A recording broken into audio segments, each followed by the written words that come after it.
At ayun nga mga kahito, panibagong video na naman po tayo. Matagal na po tayong hindi nakaka-upload dahil busy po tayo sa pag-deliver ng fingerlings at saka pag-visit po sa mga kumukontak po sa atin.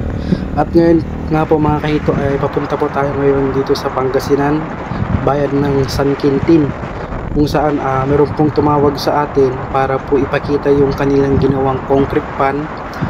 At last na tingin ko po sa sinend po nilang video ay inaayos po nila yung drain at nakababad po sila ng nagbababad po sila ngayon ng katawan ng saging para po sa tinatawag na treatment.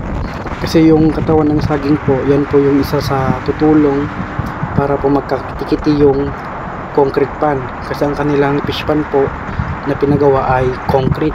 Ayan, papakita ko po sa inyo yung kanilang ginagawa.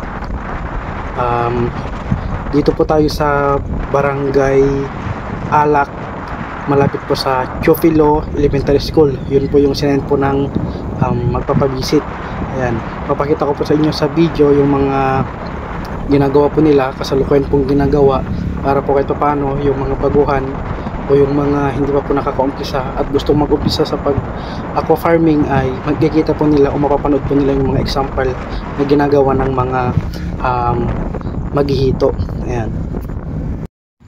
At ayun nga mga kahito, ayan, dito na po tayo ngayon sa ibibisit po natin. Kung nakikita nyo yung mga tao ay busy po sila sa pagpapalitada para po maayos na po yung loob at saka labas.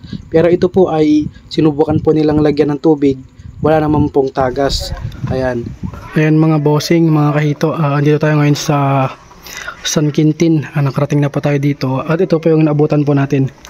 Ayan, kasalukuyan po nilang ginagawa tong isa. Tapos dito po meron po silang mahaba dito na concrete pan, 1 meter by 7 meters po. Ayan, sobrang haba. Ito po ay may laman na 50 piraso. Sinubukan lang po nila. Tapos ito po yung tinitreatment po nila. Ayan, may katawan ng saging. Tapos ito po ay ibababad ng ilang araw para po lumabas yung katas ng saging at kumapit sa bawat pader ng concrete pan nila.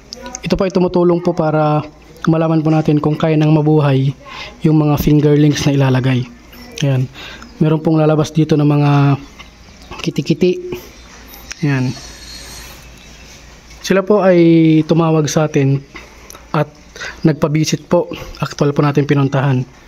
Ito pong isa ay kakatapos po nilang i-treatment. Ayan, 4 meters by 4 meters ang lawak. Tapos yung pader niya po nasa 1.2 meters po ata. Ayan, ito po ay actual visit po mga kahito, kasi po yung may-ari dito o-order ngayong May 2. Ayan, San Quintin, Pangasinan. Sila po ay tinuruan po natin sa pag-aalaga. Ayan.